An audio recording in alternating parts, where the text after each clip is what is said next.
ये मत कहो खुदा से मेरी मुश्किलें बड़ी हैं, मुश्किलों से कह दो मेरा खुदा बड़ा है। मेरे प्यारे दोस्तों, मैं हूँ doctor Hema Pandey, motivation speaker और आप सबकी दोस्त। एक कौवा बहुत दुखी था, बहुत मन से उदास पेड़ पर बैठा रो रहा था। अचानक उधर से साधु निकले। सोचा गर्मी बहुत है, थोड़ा सुस्ता लेता हूँ। जैसे ही वो उस पेड़ के नीचे आए, उनके ऊपर कुछ बूंदें पड़ी। उन्हें बड़ा आश्चर्य हुआ।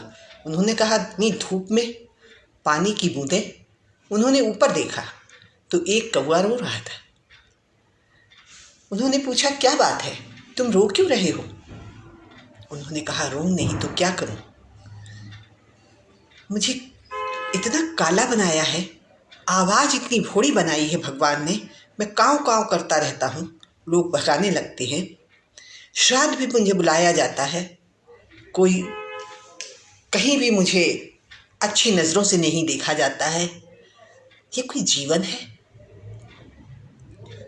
साधु ने कहा, तुम क्या बनना चाहते हो, मुझे बताओ, मैं तुम्हारा सहयोग करूंगा।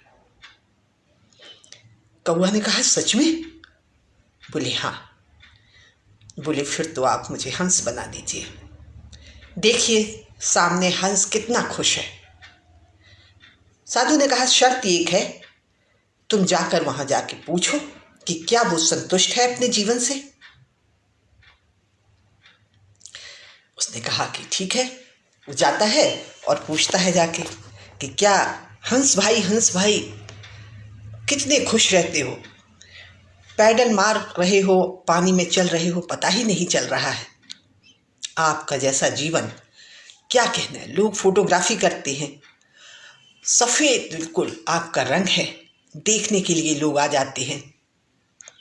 हंस ने कहा, कौन बोला रे, कौन बोला? बोले, अरे मैं कौवा। बोले, तुझे दिखता नहीं है, मैं सफ़ेद पानी में ही मिल जाता हूँ, फोटोग्राफी भी होती है तो दिखाई तक नहीं देता हूँ, दिन भर पानी में चलता रहता हूँ, ठंड से सिकुड़ जाता हूँ और बड़े मुश्किल से मुझे भोजन नसीब होता है। ये कोई जीवन है, पूरे समय पानी में डले रहना? बोले, क्या तुम खुश नहीं हो? बोले, हरगिज नहीं। तो बोले, क्या बनना चाहते हो? बोले, मुझे मोर अगर बनने का मौका मिले तो मैं मिट्ठू बनना चाहूँगा। उसकी लाल लाल चोंच, हरा रंग, आंखें बंद करके हंस सपनों में खो गया। कौवा ने कहा, एक साधु आए हैं, चलो फिर बात करते हैं, हम लोगों को तोता बना दिया जाए। और वो फिर से गए और साधु महात्मा से कहने लगे, हमें तोता बना दिया जाए। साधु महात्मा ने कहा, अच्छा मैं बना देता हूँ, लेकिन शर्त एक ही है कि तुम तोता के पास जाकर पूछो कि क्या वो इससे संतुष्ट है अपने जीवन से। तो उन्होंने कहा, ठीक है। अब हंस और कौवा दोनों तो मिट्ठू के पास गए, उस पेड़ के कई चक्कर लगाए, लेकिन तोता नहीं दिखाई दिया। बार बार जब चक्कर लगाने में थक गए और एक तरफ बैठ गए तो मिट्ठू बोला, क्या बात है कौवा भाई, सब ठीक तो है ना? अरे बोले, तोता भाई हम तुम्ही को ढूंढ रहे थे, तुम बहुत खुश हो ना, तुम्हारी ये लाल लाल चोंच, तुम्हारे हरा रंग मन को भा जाता है, जो भी देखता है तुम्हें पाने की कोशिश करता है, क्या जीवन है तुम्हारा। तोता ने कहा, तुम्हें दिखता नहीं है, 4 चक्कर तुम पेड़ के लगा गए, मैं तुम्हें दिखाई नहीं दिया, पत्तों के हरे रंग में मेरा रंग मिल जाता है, कोई मिलना भी चाहे तो नहीं मिल पाता है, लोग मुझे पकड़ कर ले जाते हैं, अपनी भाषा सिखाते हैं, हमें अपनी ज़िंदगी जीने नहीं देते हैं और जाकर के पिंजरे में कैद कर लेते हैं। मिर्च खिलाते हैं, मिर्च मुझे, ताकि मेरी आवाज़ मीठी रहे और मैं बोलूं। ये कोई जीवन है? कौवा ने कहा, क्या खुश नहीं है आप? बोले, हरगिज नहीं, बिल्कुल नहीं। बोले, चलो फिर एक साधु महात्मा आए हैं, उनसे जाकर पूछते हैं। फिर से वो हंस, कौवा और तोता सब जा कर के फिर से साधु महात्मा के पास पहुँचे। बोले, महात्मा जी, हम मोर बनना चाहते हैं। मोर बोले, जाओ, शर्त वही है कि मोर के पास जाओ और मोर से देखो क्या वो अपने जीवन से संतुष्ट है। जब वो मोर के पास पहुंचे तो एक खट खट की आवाज़ आ रही थी। मोर ने इशारे से चुप रहने का आदेश दिया। सब एकदम सिमट कर बैठ गए पेड़ के पास और आवाज़ धीमे धीमे दूर होती चली गई। कौवा ने कहा, ये कैसी आवाज़ है? कहने लगी, तुम लोग पहले बताओ, तुम लोग क्यों आए थे? बोले, हम ये देखने आए थे कि तुम्हारा जीवन सबसे ज़्यादा संतुष्ट है, सबसे ज़्यादा खुश है। बोले, तुम्हारा दिमाग खराब हो गया है? ये जो खटखट की आवाज़ आ रही है वो शिकारियों की आवाज़ आ रही है। कल मेरी माँ को पकड़ लिया, उसके पंख नोच डाले, अब उन पंखों को बेचा जाएगा। हमें पकड़कर हमारे पंख को निकाल देते हैं और बेच देते हैं। बोले, लेकिन तुम जब नाचती हो, घटा बरसती है, लोग बाग तो तुम्हें कितने प्यार से देखते हैं। बोले, हाँ, अपने मनोरंजन के लिए देखते हैं, लेकिन अपनी ज़रूरत के लिए हमारे पंखों को भी नोच डालते हैं। ये कोई जीवन है?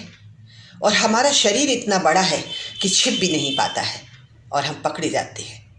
ये कोई जीवन है दोस्तों? कौवा ने कहा, तो फिर कौन खुश है? तो मोर ने कहा, तूने कौवा बिरयानी सुनी? बोले, हाँ। नहीं, उसने कहा कि क्या तुमने मटन बिरयानी सुनी? बोले, हाँ। चिकन बिरयानी सुनी? बोले, हाँ। क्या कौवा बिरयानी सुनी? बोले, नहीं। तुझसे किसी को तकलीफ है? नहीं। किसी को तुझसे तकलीफ है? तुझे किसी से तकलीफ है? नहीं। तो मस्त जी रहा है। हमें तो 1 घंटे का भी पता नहीं है कि कब मौत आ जाए। दोस्तों, हम जैसे हैं बहुत अच्छे, यूनिक है। हमारे हाथ में अंगूठे के जो उंगलियों में जो निशान है वो किसी के नहीं है। ईश्वर ने हमें किसी विशेष मकसद से भेजा है। काश हम उस मकसद को समझ जाए। हमें किसी की नकल करने की ज़रूरत नहीं है, क्योंकि हमारा जीवन ही अलग उद्देश्य के लिए है। अलग परिवार की व्यवस्था है, अलग माहौल है। हम किसी जैसे नहीं बनना चाहते हैं और नहीं बनना चाहिए। आपको क्या पता दोस्तों, जिसकी आप नकल करना चाहते हैं उसके जीवन में कितनी खुशियाँ और कितने कष्ट हैं। वो कैसे अपने जीवन को सफ़र कर रहा है, कुछ कहा नहीं जा सकता है। इसलिए हमें किसी जैसे बनने की ज़रूरत नहीं है। हम अगर तुलना करना ही चाहते हैं तो अपने आप से करें। पिछले 5 वर्षों में हम क्या थे और आने वाले 5 वर्षों में हम क्या बन सकते हैं। हमने अपने आप में कितना ग्रो किया है, हम अपनी आदतों को कितना बदल सकते हैं, हम अपने बैंक बैलेंस को कितना बढ़ा सकते हैं, हमारे तरीके, हमारे रिश्ते हम कितने मजबूत बना सकते हैं, हम समाज देश के लिए कितने काम आ सकते हैं। अपने ऊपर काम करो दोस्तों। जीवन बहुत छोटा है, किसी और की तरफ देखने की ज़रूरत नहीं है और समय भी नहीं है। कुछ लिखने लायक कर जाइए या कुछ करने लायक लिख जाइए। किसी की तुलना करने में अपना समय जाया मत कीजिए। आप जो हैं बहुत ईश्वर का शुक्र मनाइए, कृतज्ञ होइए कि उन्होंने आपको आपका जैसा जीवन दिया है। आपसे न जाने कितने कष्टमय स्थिति गुजार रहे हैं, आपसे न जाने कितने जो खुशहाल नज़र आ रहे हैं, जो बहुत करोड़पति नज़र आ रहे हैं, उन्हें अपनों का प्यार नहीं मिल रहा है, सुरक्षा नहीं मिल रही है, अपनत्व नहीं मिल रहा है। अगर आज आपकी माँ आपके करीब है तो आप भाग्यशाली हैं। कल आपकी माँ नहीं होंगी। ऐसे न जाने कौन है अनाथ हैं जिनकी अपनी माँ नहीं है, जिनका अपना परिवार नहीं है। तो हम उन रिश्तों की भी कीमत समझें। अपने समय को, अपनी चीज़ों को अपने कंट्रोल में करें। हम अपनी ज़िंदगी के कप्तान स्वयं बने, क्योंकि अगर हम अपने जीवन को निखारेंगे तो निश्चित तौर पर आने वाले 2 से 4 साल में वो अलग नज़र आने लगेंगे, अलग व्यक्तित्व दिखने लगेगा। ताजमहल की तरह खंड दर खंड जीवन बनाना पड़ता है मेरे दोस्तों। एक दिन में ज़िंदगी नहीं बदलती है, लगातार काम करना पड़ता है। आज जिन्हें आप बुलंदियों पर देख रहे हैं, उनके वर्षों की पिछली मेहनत को देखिए, उनके संघर्ष को देखिए। जिंदगी वहीं से शुरू होती है। इसलिए आप समय जाया ना करें, आज अभी इसी समय शुरुआत करें। पूर्णता के चक्कर में ना पड़ें। आप में जो हुनर है वो बहुत है दोस्तों।